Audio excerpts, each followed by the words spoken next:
Coming up on Verse, Chorus, Verse, part 1 of our 37-part series on the albums of 1994. That's next.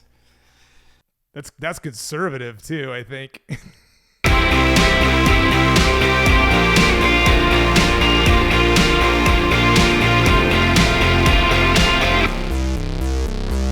Conservative. Welcome to episode 174, and who knows, probably I'd be surprised if it's not 175 as well. I am DL. With me is Evil. This is entirely your fault, Jimmy. Evil, how are you? Proud of myself for this. You should be. I'm doing good. I'm a week out of wisdom tooth removal, so that's fun. Yeah, you sound normal. It's kind of a bummer. Yeah. We should have recorded this last week. That would have been super fun. Well, I don't know if you remember or not, but you did send me a little bit of content. I did. You did, and I'm keeping it for a rainy day. Hey, I put that in to share with the world because, you know, warts and all. We've got some possible Evil content upcoming that I think will be good. Some nice, 45-second the Evil Wisdom videos. Yes. I think you're all ready. You're all ready for that soon. 2024, we're covering 1994.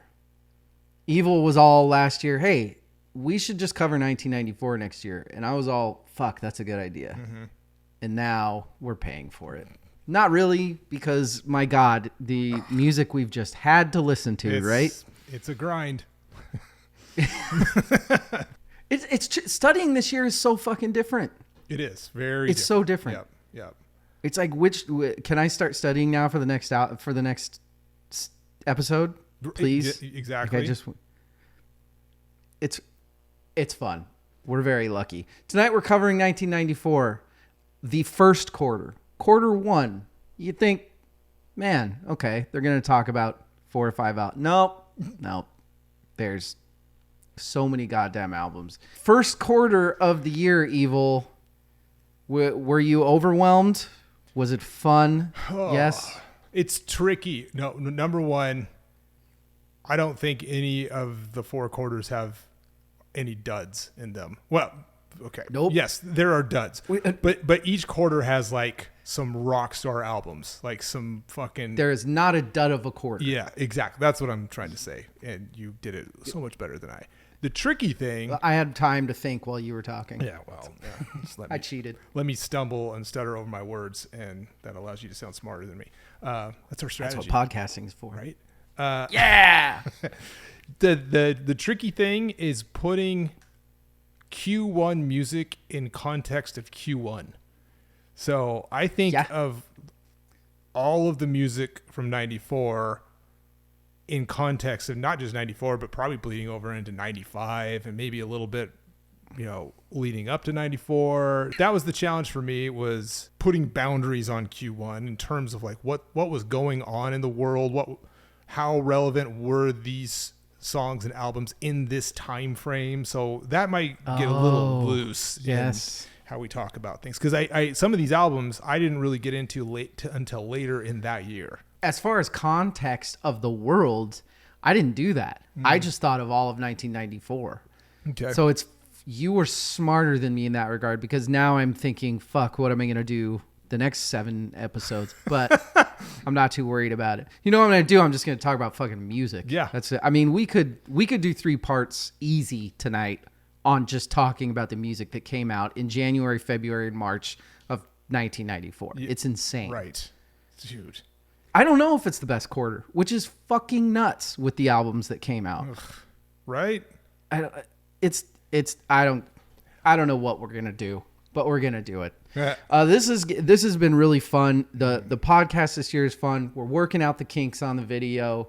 Some of them are awesome. Some of them are a little rough, but we're getting there, people. We're definitely getting there. Do we get to the most important part of the day? I think.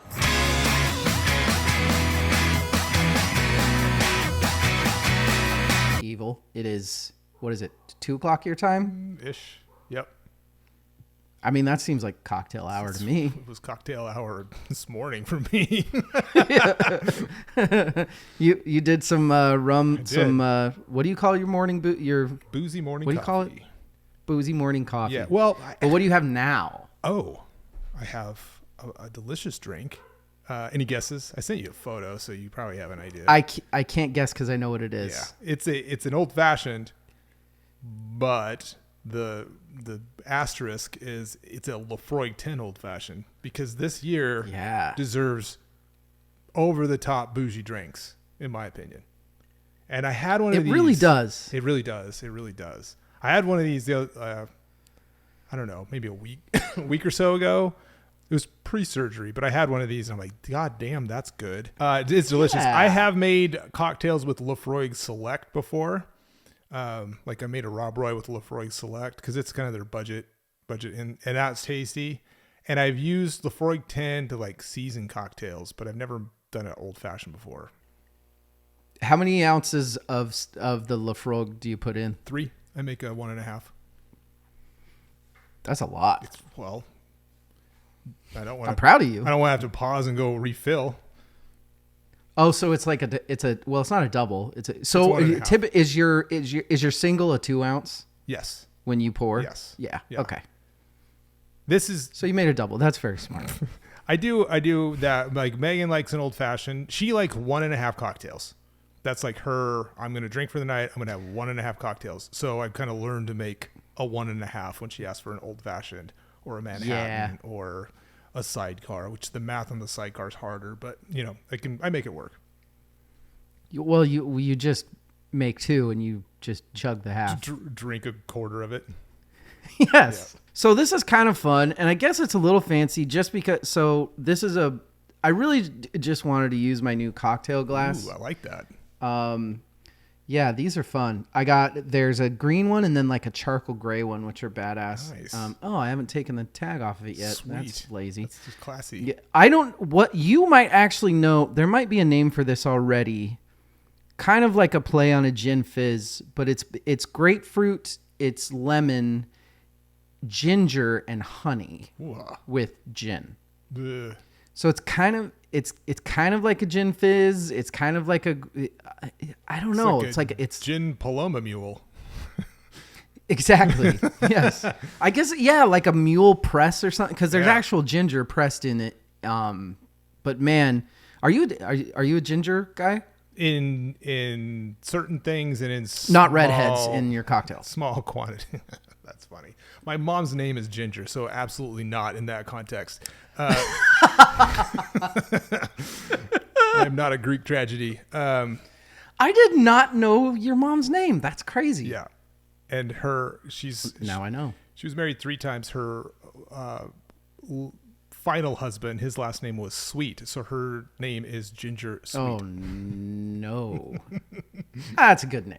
That's cute. She's a super nice lady, so okay it fits. Hey, let's name the drink after Evil's mom. I'm having a ginger sweet. That's phrasing, but yes. Phrasing.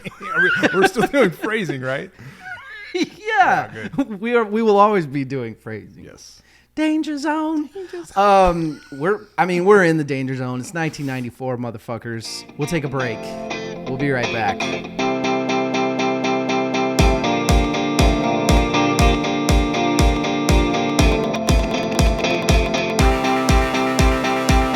That one doesn't count. We are back. 1994. Let's go over what happened in 94. Oh a little bit of context. Not much, right? No. It's funny. A down because you year. think, why was there so much good music? Why was there so much passion? Turns out some shit happened. A little bit. Cowboys beat my Buffalo Bills, and the Buffalo Bills are handled their 4th Super Bowl loss in a row. It's an embarrassing time to be a Buffalo Bills fan. Amazon was founded in 94. Wow. That's crazy, right? That's crazy. Yeah. Not too much else.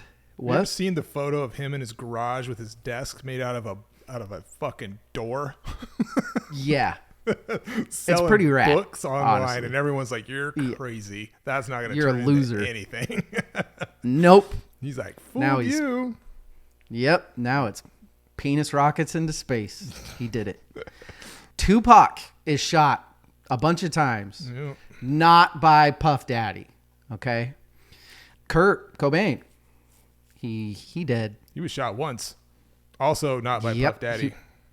We don't think. Well, we don't know. Allegedly. We don't know. Yeah. Speaking of allegedly, Simpson doesn't murder anybody. Rest in peace, Norm Macdonald, right? Yeah, rip, Norm. I just saw a meme. That's my lucky stabbing cap. Yeah, I just saw a meme.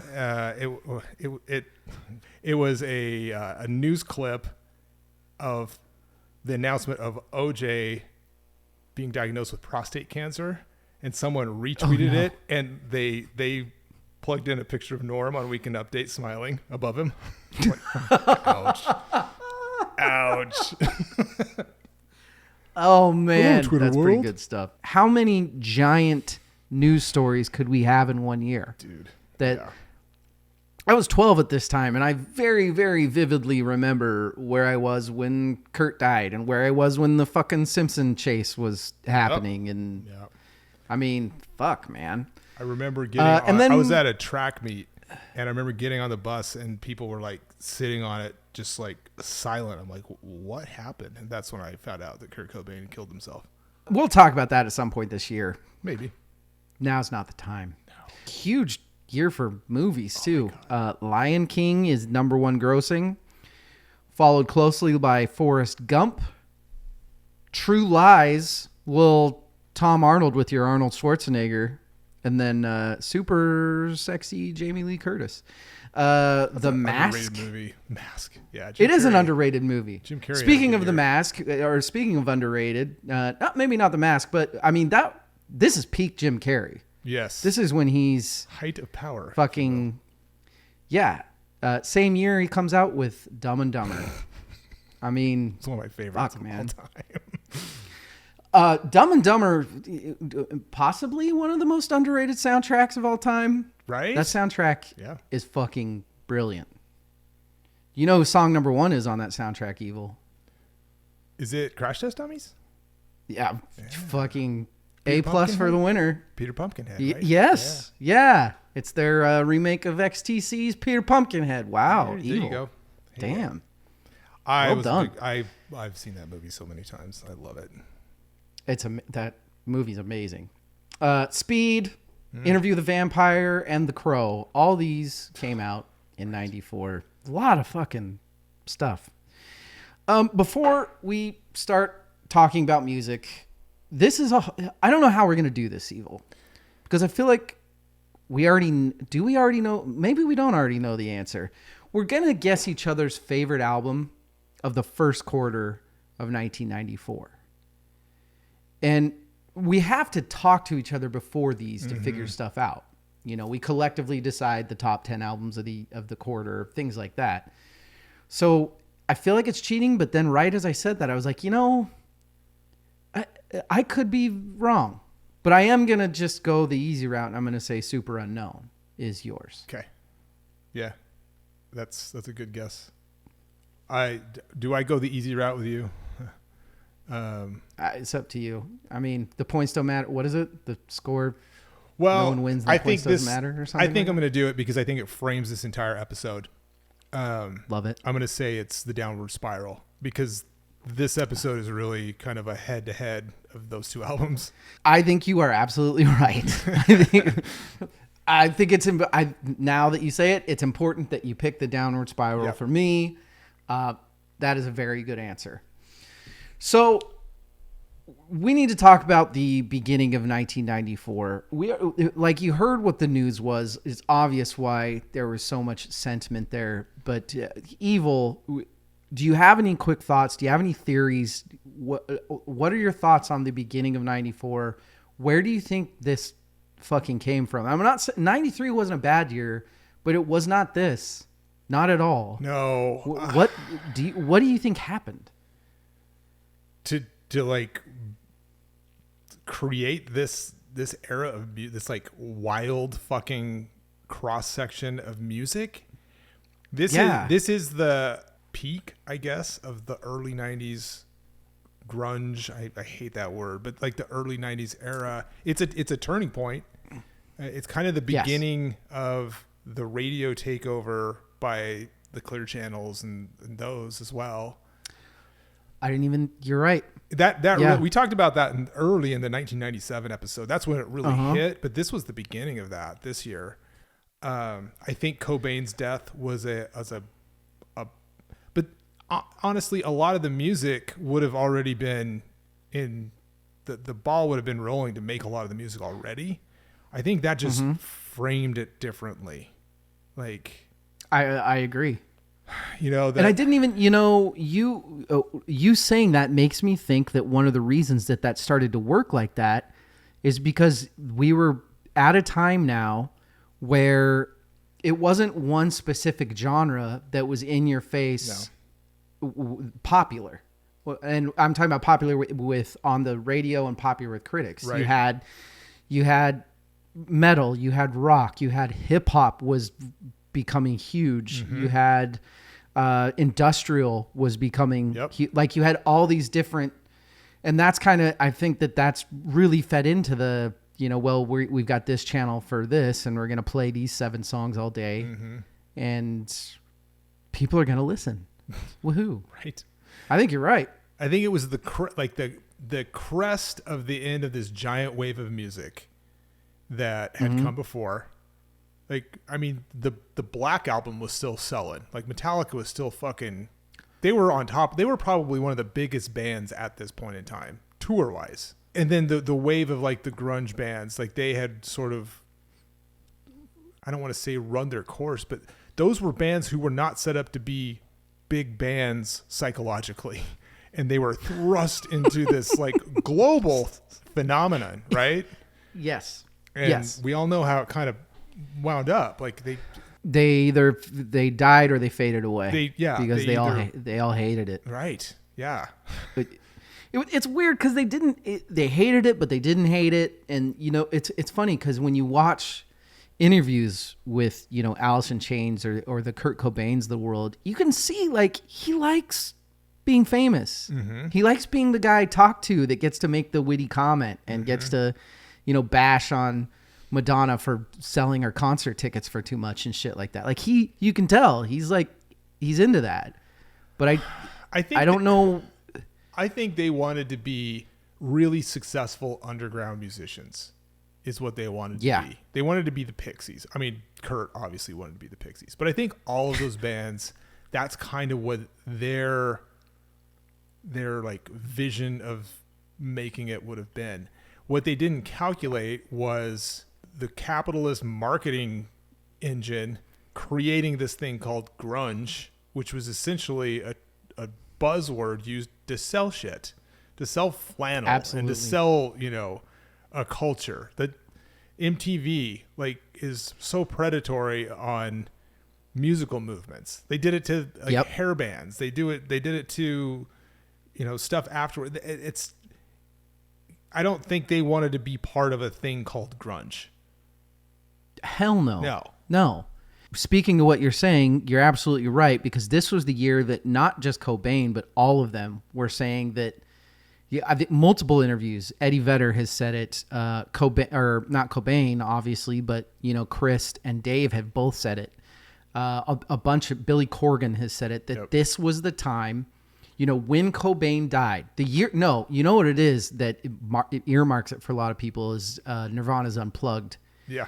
At that exact time, that is when all of a sudden they started seeing all these fucking people that they wrote the songs like Rape Me about, or songs like, all these guys that would have bullied the shit out of me back in high school. They're at my concerts now. Right. And they did not like that very much. I think it was the pinnacle, but it's their own fault because it was the pinnacle of the shit because of how fucking good they had become. Yeah. Nirvana Unplugged, that's one of the most masterful performances that you will ever see live. It totally is. You have fucking 9 Inch Nails had moved from Pretty Hate Machine, which was fucking amazing, to Downward Spiral. That's a goddamn masterpiece. Yep. Soundgarden moved from Bad Motorfinger, amazing album, to Super Unknown, a goddamn masterpiece. Dirt, Alice in Chains, went to Jar of Flies, which was a completely different fucking beast. Yeah. That I don't know if people were ready for. Prong was suddenly a thing. Prong was fucking amazing. Cake was suddenly a thing. Like all of a sudden you had all these bands that were weird and different and spinning off these other genres. Like there are no other bands like Prong. There are no other bands like Cake. There are no other bands like Our Lady Peace. Like all these fucking weird bands came through and just started killing it. I've said this a lot about like a category I just throw bands into late 80s, early 90s, kind of heavier, in quotes, alternative. They're just like they're the N of one bands. There's nothing like them. Like Chili Peppers I threw in there, Faith No More. Guns N' Roses. Guns N' Roses. There's bands that are like maybe adjacent to a scene, but not really. They're not the stereotypical archetype for any scene. And if I look at 94 broadly, not just Q1, I am just like, there are so many different types of music that were popular. Yeah. And not just bands that were N of ones, but like genres that were very niche, but like shone through and became super popular. And Q1, as like a microcosm of that, has kind of a smaller version of that. But it's just crazy how it totally does. How different all of the bands sound that were big and huge and selling albums. Like fucking Beck out of nowhere. Like who sounds like Beck? You know? Yeah. Yeah. And they all sold. Yes. Like you have Super Unknown coming out the same year as fucking, Tori Amos is just killing it. Like, and they're all popular. Yes. They're like, everybody loves all these people. It's so weird because God damn, man. I don't know what it's been. Maybe I'm just older now. Like over the last 2 weeks, I've aged incredibly, I guess, but I've had so many conversations over the last couple weeks with people that write in, which is my favorite. Oh, I did an interview that'll come out soon. Everybody, I've had all these conversations about how I know it's old fucking white dude, but music fucking sucks now. It fucking sucks. And when you start studying 1994, dude, there's a certain depression that sets in. I think, what did you fucking text me last night? When I woke up this morning, the first thing I see is Evil, like, I miss fucking good rock music. Yes. Like they're all like current rock music all sounds the fucking same. There's like let me walk that back. The music that is like promoted broadly is all sounds this. It follows this formula sonically. It all sounds very similar. It's just it's like to get to that level, you have to, use a certain set of building blocks musically. You have to look a certain way. You have to sound a certain way. You have to dress a certain way, act a certain way. And it's like there's no room for novelty or experimentation or all of the things that you have to like put into a soup to equal genius, Yeah. Yes. And exactly. And bands have to try. They have to you have to give them the opportunity to fail in order for that to happen, because most of the time it does. Most bands that try to be successful fail. So you have to let them experiment and try to find the new stuff. And in 94, it was allowed. It was still allowed. And today that's a really good point. And that's a really good way to, a lot of the musicians nowadays, like, it's true. You don't really have a chance to be good because there's only fucking 15 of them that are getting paid. Yeah. And I'm not like, when I say the music fucking sucks, I'm not like, there's great music everywhere. Absolutely. You look at the albums that we talk about in our finales every year, the Rosalias and Jockstrap and fucking what was the duo last year the two duos that we fucking love, the Doritos and Fritos. Oh, why am I 100 fucking Gex. 100 Gex? Like there's great Wet music Leg. out there. I mean, still. there's fucking Wet Leg. Wet Leg's great. But and there were labels and there was a shit ton of money and it was being spread out to a bunch of bands, and now that's not happening anymore. There's a number of reasons why, and we could go into we've talked about some of them. We can go into it. The point of this conversation is like, this was a very special era where everything came together for music just to be fucking awesome. And when I say music, I mean the music industry, like the broader, like the Billboard top 200 albums were amazing. Absolutely. Amazing. Yeah. And even the people, it wasn't the same two people that were given projects. And I think that helped a lot too. Mm-hmm. Nowadays, if it's not fucking Antonoff or, my mind is fucked. Who's the bearded producer that gets everything ever? Rick Rubin. Thank you. If it's not one of those two, nobody's going to buy it. Mm-hmm. And I'm talking about the industry. I'm not talking about people. I'm talking about, it's not going to have any money behind it. Yeah. And back then you had people, Michael Beinhorn, the producer of Soundgarden, it's super unknown. He had that dude had no business getting that album. This was an album that, and I don't want to talk too much about Super Unknown because there's gonna be a lot more on that in the future. But right. He had no business getting that album. In fact, when he went to go talk to Soundgarden, they were in talks with Rick Rubin at that time. Whoa, I didn't know that. Yeah, this is what we were dealing with back then. Yeah. Where somebody like Soundgarden, who was set to make what the whole industry knew was going to be a massive album, they were like, let's go with this guy that used to work with the Red Hot Chili Peppers. I like this guy. That would never happen nowadays. It would never happen. Yeah, right. Stupid idiots. Get off my lawn. Yeah. So I want to turn something over to you a little bit because I fully admit that this is kind of out of my scope. Mm-hmm. And I did listen to the album. Some of them I really liked. Some of them I didn't. But I want to ask you about the influence, because I did not realize how influential these bands were, of the heavier stuff from this year. The two specific bands are King's X and Stabbing Westward. Okay. I didn't realize that I knew Stabbing Westward had some really good music. I knew King's X was it's one of those bands that you hear, somebody that's really knowledgeable will mention King's X every now and then. But I think that's much more your alley. So what was it about bands like that were so fucking special? Well, they fall into exactly what we were talking about. They're an N=1 kind of band. Okay. King's X, this was probably Dogman was probably their most commercially successful album. I think it was. Like, it got a lot of radio Was play. it their first album? No. I don't think it wasn't, was it? It wasn't, no. But it got radio play on modern rock radio at that time. I don't know that they got radio play afterwards. So that might be a piece of it.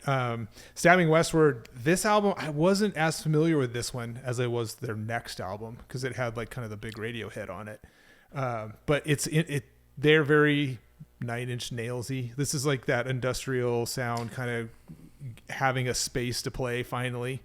Yeah. I think ears were just changing. People were looking for what's new, what's next, we as like music listeners used to crave novelty and what's different, what's new, what's never heard anything like that. Yep. Yeah. And those two bands, I mean, I'm a big King's X fan, so I'm very partial to them. I think they're incredible musicians. And I think you've met after researching this. I kind of remember. I think you've mentioned them a couple times on the pod. Yeah, they're a tremendous band. Ty Tabor's guitar playing it's like chef's kiss. It's just so good, and they have such a unique sound. That I love them. And they've been around for a while, and tons of really good albums. They're a band like if you're a musician or someone who's really into music, who likes that heavier, not necessarily metal, but you just like heavier rock. I highly suggest checking them out if you haven't before. I think you were still kind of alt rock fan, but you were starting to get a little more metal. Yeah, this is pre Evil Jimmy by a few years. Preval, as we say. Yes. So yeah, I was a hard rock guy. You know, I grew up kind of listening to the 80s staples, the AC/DC, Wait for Van Halen. There it is. Yeah, ZZ Top, a little bit of the heavier stuff. I was kind of into Judas Priest and Iron Maiden because of my brother at that point, but not huge fan yet. Obviously, I got to tell you, I listened. So ZZ Top came out with an album this year called Antenna. Right. I listened to it this morning for about 10 seconds, and I turned it off. And I said, you know what? This is good. I love ZZ Top. Not my thing. I bet Evil loves this fucking album.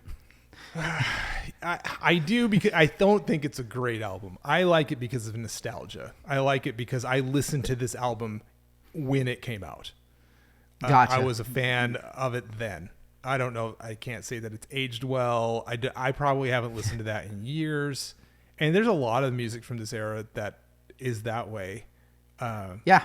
You know, Yep. But leading into this year, I'd kind of found bands like, number one, Megadeth. I was a big fan of Countdown to Extinction. That might be the single most influential band on my metal tastes. That was like a Oh, wow. that steered me towards metal. And then also, I was a Saigon Kick fan. Fuck, dude. You know what? I'd have to think about it long and hard. That's what she said. But this Megadeth might be that might be what got me into metal too. Yeah.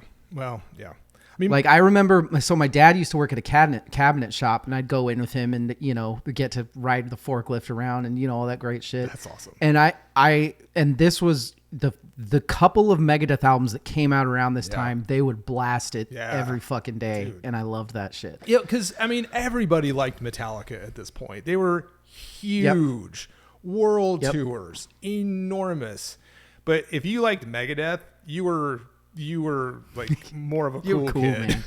Yeah, they were, still one of the biggest of the thrash bands, and still kind of crossing over a little. I mean, fuck, like Countdown to Extinction. Those Symphony of Destruction was played on MTV. Come on, and it not just on Headbangers Ball. So it had crossed over somewhat, big time. Now, well, those are poppy fucking metal songs. Absolutely, dude. absolutely. Like Symphony of Destruction is hooky as shit, man. That song is so hooky. Or Sweating Bullets. Come on, hello me. Yeah, that shit's so good. That's so listenable. Or what the song from the album this year? The Toodle-a-Moan or whatever.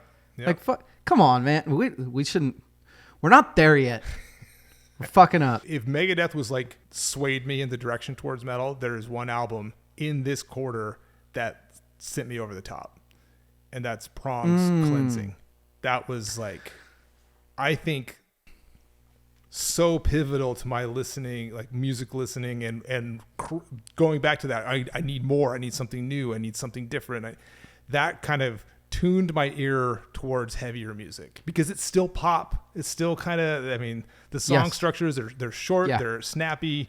Snap your fingers, snap your necky. Sorry about that. So let me say this. Yeah. I will say this. Whenever we talk about what albums we're going to do, so every year we do the top 10 albums together, where we decide what the top 10 best out, not our favorites, best albums of that year are. And Evil, being Evil, always throws in like 4 to 5 metal albums, which we can't fucking do. We can't put 4 metal albums on our best of the year unless it's legit, unless it's fucking. There's a couple years where that's probably going to happen. Yeah. But there's always 1 or 2 that I'm like, yes, that does have to be on the list. And I think Prongs from this year is the most. Yes, this metal album deserves it. Like besides, like Master of Puppets, that I think was number one on our list from that. Yeah. Besides shit like that, but Prongs Cleansing that is experimentational. It's intense. It's bluesy. It's fucking everything, dude. It is so it's a great fucking album. Good. And it got radio play. It was on whatever. Did it? Power 100 or like pirate radio or whatever that was. But that's what I listened to, man. That was the station I listened to. It's not on. It's not. That was back when a DJ could say, "Hey, you know what I heard? I heard this weird fucking band. I'm gonna play them for you." Yeah, you could still do that back. I think they may have even been on MTV here and there. Nice. Dude, it's so fucking good. Just to frame like me this year, I think of 94 in like 3 different seasons for me, and that's like end of high school, summer, beginning of college. And those are very significant. God damn. Yeah, right. Yeah. And I started listening to prong at the end of high school era. And I remember going to college and meeting like some dudes who were like into like real metal. Like they got me into like Sepultura and stuff like that. And I remember showing some of them like prong and be like, hey, I'm really into this. And they're like, well, yeah, that album's cool, but their album a couple before, Beg to Differ, is just so much better. I'm like, this is what I hate about this is when you started to yep. God damn you. I'm like, no, it's not. You're just trying to be fucking cool and knowledgeable, and I'm done with it. Cleansing is so goddamn good. So it's the same that indie heads like me I've dealt with my whole life. Yeah. Well, that Smith's album isn't that. You need the original blood. No, fuck you. If a song's good, it's good. You stupid idiots. Like, yeah, the Black Album's good. Shut the fuck up. Fuck you guys. Yeah. God damn it. That's a great album. We have shit on Metallica for recent things that they've done. But the goddamn Black Album, one of the best albums ever. It's amazing. We put Master of Puppets as the #1 album in 1986. If it's good, it's fucking good. You can't, it's undeniably good. I want to talk of one other metal album on here too. If prong is what got me, like kind of opened me up for the opportunities of listening to heavier stuff, Far Beyond Driven, like just kicked the fucking door down. So shocked that you started talking about Pantera. Well, that's so weird. And I'm gonna, this might surprise you. I don't think it's as good of an album as Cleansing, and it's definitely not the best Pantera album. Okay. I think it has some of the best songs. I'm Broken, 5 Minutes Alone. Yeah. Those are even their cover great. Of Planet Caravan is like, holy shit, is this Pantera? What? It is. Pantera is a tough one for me because Dimebag Darrell is he's the shit. He's the total shit. You know what happened with Pantera is me growing up, all of the fucking assholes listen to Pantera. That was the problem. For some reason, all of the and let me qualify that. Pantera was not like that. Dimebag Darrell was one of the coolest fucking guys that ever lived. Yeah. They were nothing like that. But the people that fucking listened to him were all these. I was in Idaho, and the ones that listened to Pantera were the ones that were the fucking redneck shaved head. Like, you knew that they had a swastika tattooed somewhere on their fucking body. Guys. And I might have to edit that out. I don't know. But no, that's true. Number one, I was 17 in this era. I was already like, not bald, but I was losing my hair pretty rapidly. And at some point, like where this is going. I had to make the decision to like shave it because otherwise I'm going to look like a fucking moron. And right. And it was not accepted to have a shaved head because you were one of those dudes. If you were that, and there's a very specific moment where I was. You grew up in a place in Idaho where, like, Evil grew up in a place. For those of you that don't know, Evil grew up in a place where, there could very well have been fucking skinheads living next door to you in a lot of the places. And after I did shave my head, there were moments where I would catch people looking at me in public, like sizing me up. Here's the thing. I don't think people realize how fucking big they were at this time. That album is the heaviest album ever to be at the very top of the Billboard Top 200 album sales. It debuted at #1. God damn, really? Yes. Heaviest album to top that chart by fucking miles. But I get what you're saying about it's like the Braveheart Edward Longshanks. The problem with Scotland, it's full of Scots. That's Pantera. Too many Scots. Yeah. Probably with Pantera, it's full of Pantera fans. Yeah. Same thing. That's so fucking good. Yeah, I don't have too much else to say before we get into awards and categories and things like that. The only other thing I want to touch on, and we'll do it more when we're talking about the album specific, is what's crazy is when you start to study 94 as a whole, starting with the albums from here, is how much I think that the beginning of this year influenced the end. Like within 5 or 6 months, sound changed because of some of the albums that came out. Like you could tell that some bands are like, fuck. Yeah. Okay. For a year to influence the same year, that's kind of fucking crazy. We haven't even fucking taken a break. My God. We got to take a fucking break. We'll be right back.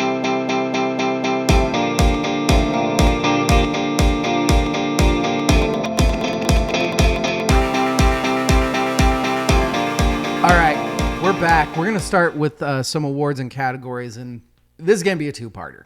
So we're going to start with some awards and categories. I don't know when I'll end it, but I am going to end it at some point, and we'll continue it for you all on Thursday.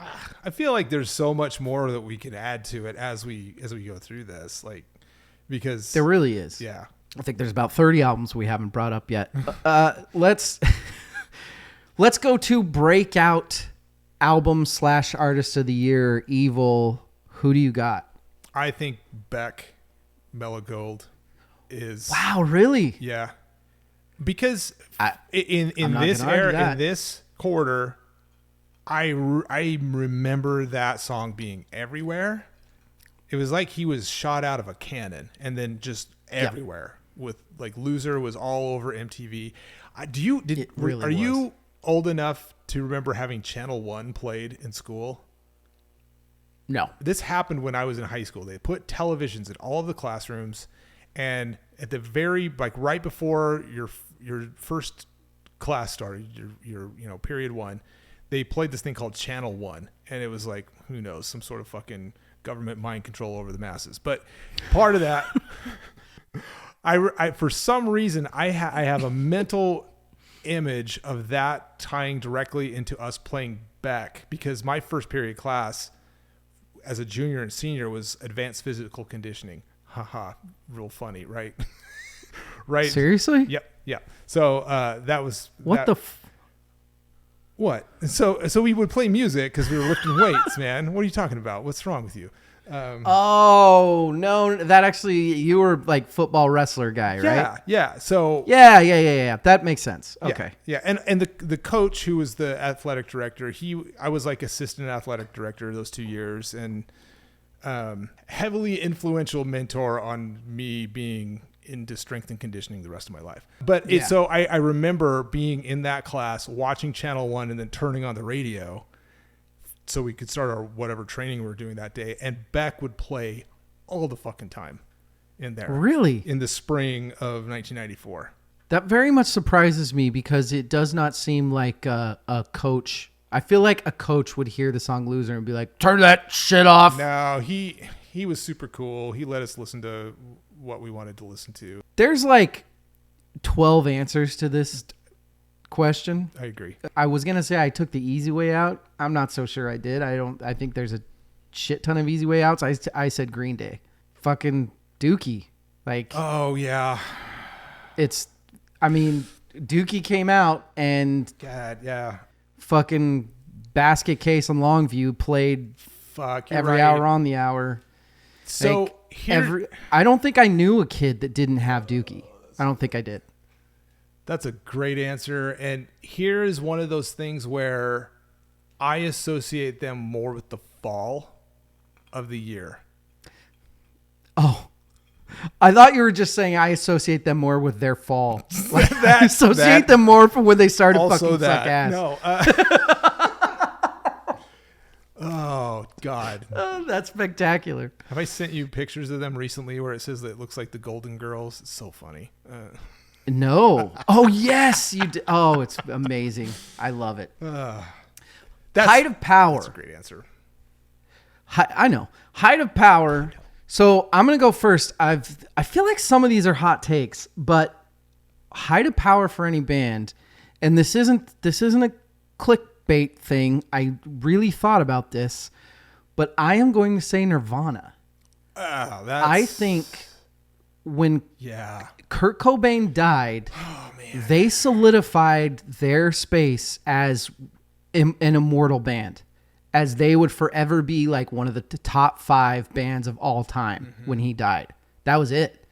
Because they had their discography, they knew what they were, they did Unplugged, and that was it. And then Kurt Cobain kills himself. It's one of the biggest stories of someone doing something like that ever. People are, bawling for a fucking year. And and that was that. So I know it's weird because, Nevermind came out years ago, but I'm going Nirvana. I think this is when they were immortalized. That's so good.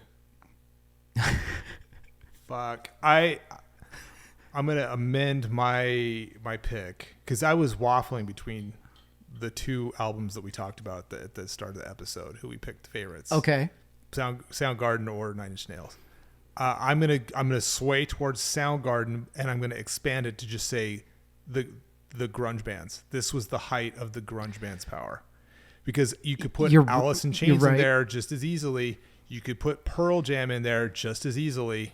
Here's the thing. You have the right answer. That is the right answer, because I'll say it again for people. I was 12 and I fucking remember it. Soundgarden, whatever Soundgarden was about to come out with was going to be massive. Yeah.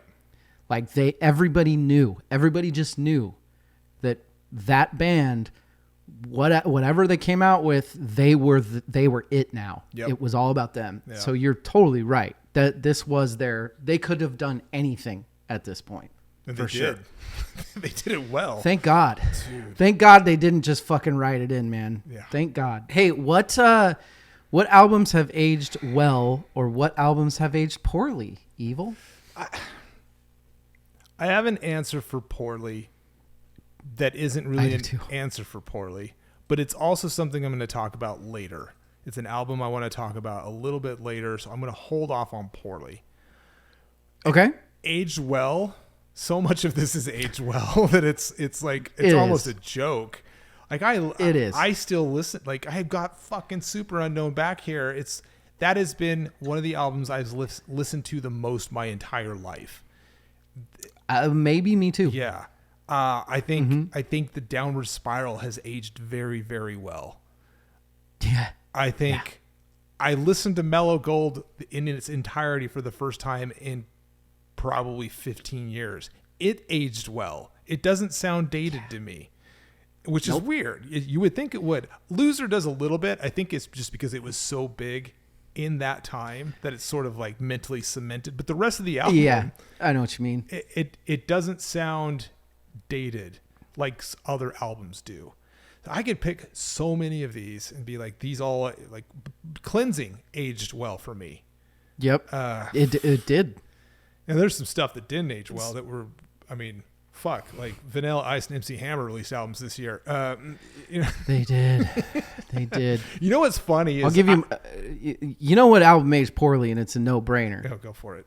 There's a little album that came out by a girl who was singing songs about how it didn't matter how old her lover was. Age ain't nothing but a number. That album did not age well at all. That might win the all-time most aged poorly award of all time. Oh my God. And no album could have fucking aged poorer than that one. That's my answer. Oof. But to bring it back to center a little bit, there are albums that I don't think necessarily aged poorly, but they definitely sound like they're from that time. And the Meat Puppets album, that is an album from that time.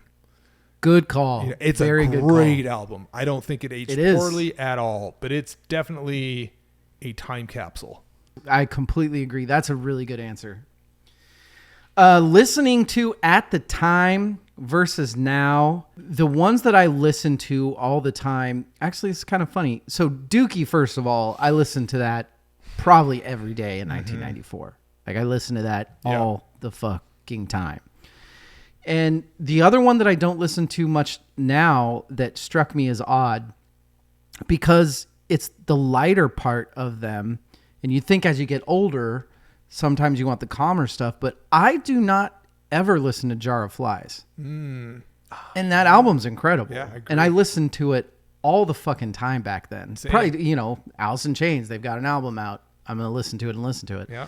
But yeah, I don't listen to either of those albums that much anymore. Now, Jar of Flies just got reissued and it's coming in March, so that's going to change. Right. But what about you? Stuff that I listened to then versus now.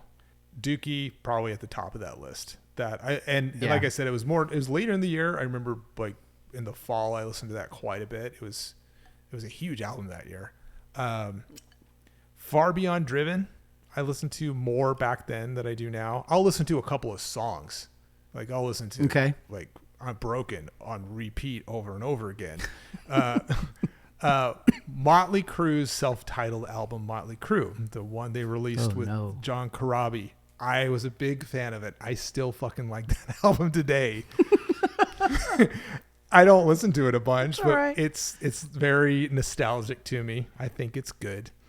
The ZZ Top album, Antenna, I listened to back then. I haven't listened to that album in years. I still enjoy it. That's cool that you listened to it a lot back then, though. I did. I listened to it a ton. The Crow soundtrack. Oh God, that was enormous back then. I never listened to it. That's a good anymore, answer. But that's a really good answer. So big. That was everywhere that back then. Stuff that I don't have a now versus then. I have a both, and that's Soundgarden and Cleansing. Those albums. I feel like we're gonna get a lot of Supra, Known, and Cleansing in this episode for people, which that's very justifiable. It is very justifiable. Hidden gems, underrated albums that took indie roles. So there was one album that I remember, but I don't remember it being that much of a thing. And going back, that Therapy album, I'll probably never listen to it again, but I listened to it studying for this, and I was like, fuck, man, this is fucking rad. What about you? And Twins. I can't believe you said the same fucking album. That's crazy. So this is also in the did it age poorly category for me, and let me frame that. This is an album I wish I had grown up with, because I think I would absolutely love it today. I think I very much understand that. It has that just gnarly guitar tone from that era. It has elements of Faith No More, has elements of like Bay Area punk. You're the one that tipped me off to both of those. But I also hear like guitar lines that remind me of Tool. I hear a little bit of the Melvins in there. I hear Rollins Band in there. It is like the most fucking 1994 hard rock, alternative hard rock album I have ever heard. And I think I had listened to a couple of tracks before and then forgotten them promptly. And I'm like, I fucking wish I would have grown up with this album, because I know I would love it. I'm probably never going to listen to it a whole bunch. But it's great. This is a harder one to answer because of how good the shit was here. But just back to you, is there anything that you saw while researching, like, everywhere, if this was a great album, this is a great album, that you really weren't, not necessarily aware of, but you hadn't really given it a chance? Yes. And I listened to, I skimmed it, and I'm like, good on you guys for liking this. It is so fucking not my thing. I'm not going to be like, you guys have terrible taste in music, because I think it's actually it's good music and a good album. It is not. I think it's probably good music. It's Pavement. It's the Pavement album. I just fucking it good lacks call. force, chum. But it's good music. This is the REM problem. I know it's good music. I just fucking don't like it. So I'm the exact same with Pavement. I'm exact same. I think Pavement is crazy good. I get it. I get the indie movement back then, that they were so influential with that. It's just not my thing. No, it's really not. And I don't. It's one of those bands where I don't understand why people like them, but fuck, everybody does. Good on you. I mean, yep. I don't think it sucks. I'll maybe be clear. I do not think it's bad music. I just don't like it. Those are different things. You know, everybody, me included, I hadn't really given this album a chance at all. I don't even think I remembered that it had come out before, but everybody talks about the score by the Fugees. That is that's the album art. That's the shirt everybody wears. That's the album people talk about. Their first fucking album that came out this quarter is fucking amazing. It is so good. I listened to it I'd taken a walk for lunch at work, and I listened to it, and I walked right back into my fucking office and bought the vinyl. Wow. It's so fucking good. I appreciate you amplifying it with the Owen Wilson. Wow. You know what you turned me on to that I'm really happy you did, because I probably would not have gone back and listened to his album. It's the Ben Harper album from this year. Fuck yes. Yeah, right? Yes. We're going to talk about that later. Okay. And in fact, I'm going to save this because I don't know. This might be a long conversation. This might be an argument. I don't know. So we're going to end it here.